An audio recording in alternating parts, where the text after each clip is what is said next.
Hello everyone, मैं हूं जुगेश कुमार और आप देख रहे हैं वेदांता क्लासेस। प्रस्तुत पद हमारी पाठ्य पुस्तक द्विगंत भाग 2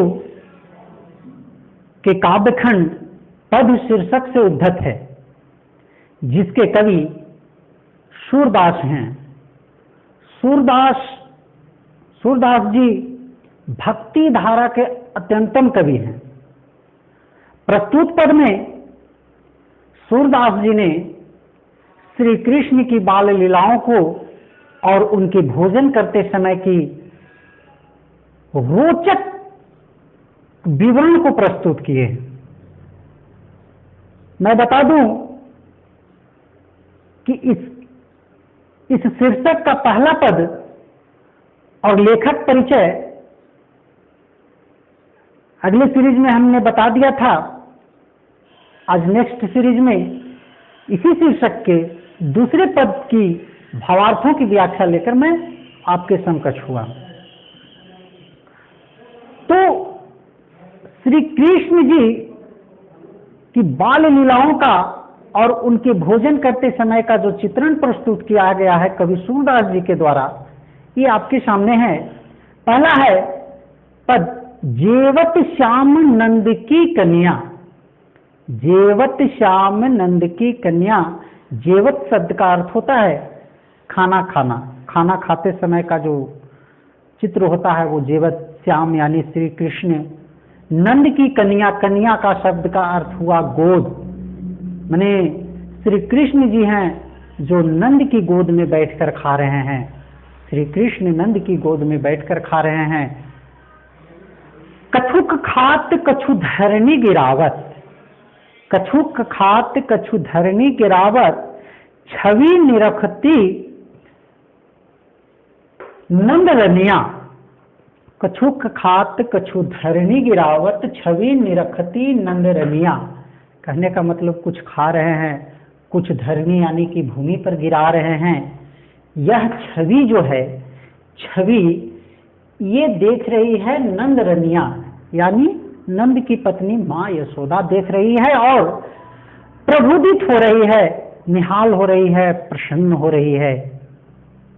अगला पद है बड़ी बड़ा बेसन बहु भातनी व्यंजन विविध अगनिया।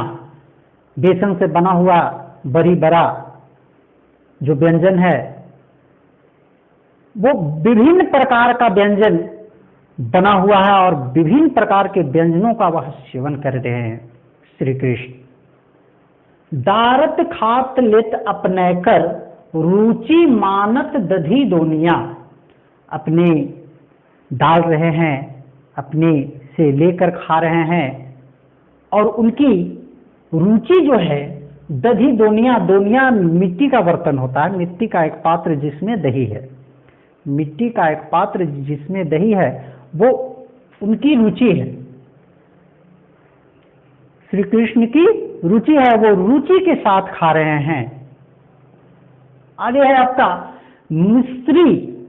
ये मिस्त्री नहीं पढ़िएगा, ये मिश्री लिखा हुआ है। मिश्री दधी माखन मिश्रित करी मुखनावत छवि धनिया। मिश्री दही मक्खन को मिश्रित कर एक में मिलाकर मुख में ला रहे हैं, मुख में डाल रहे हैं। यह छवि जो है वो धन्या माने कि यह देखकर माता यशोदा धन्य है, जो अवर्णनीय है, इसका वर्णन नहीं किया जा सकता। आपुन खात नंद मुख नावत। खुद भी खा रहे हैं, नंद को भी खिला रहे हैं। सो छवित कहत न बनिया। सो छवि कहत न बनिया।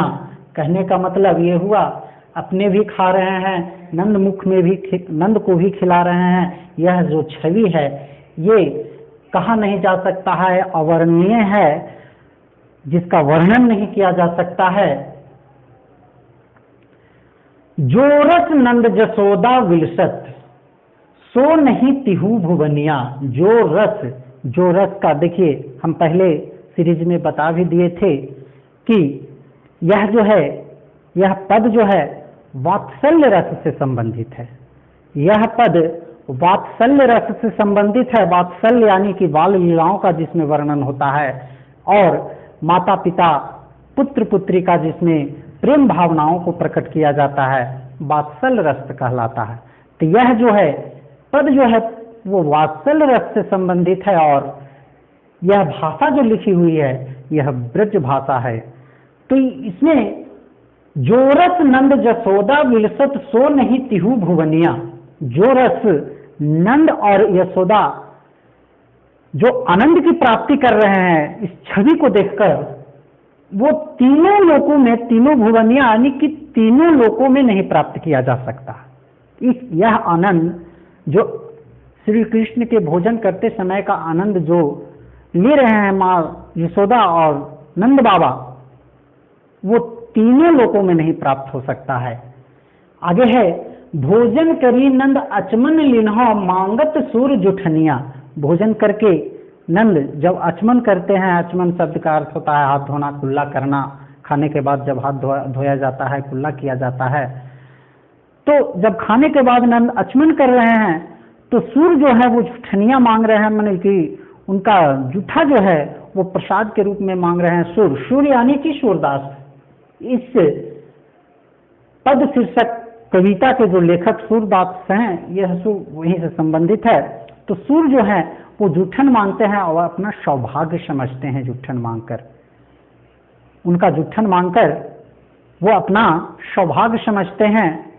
तो ये आपका पद हो गया, भोजन करी नंद अचमन लीन्हो मांगत सूर जूठनिया। तो बच्चों, इससे संबंधित क्वेश्चन आंसर जो है आपको अगले सीरीज में लेकर आएंगे, और कुछ आप लोग खुद से भी घर पर किताब है उससे भी मेहनत कर सकते हैं। इससे संबंधित क्वेश्चन आंसर आपका बनेगा। धन्यवाद दोस्तों। और एक बात और, हमेशा बने रहने के लिए इस चैनल को आप सब्सक्राइब जरूर करें, ताकि जो भी नया वीडियो हम लोग बनाएं वो आप लोग तक पहुंच जाए। धन्यवाद।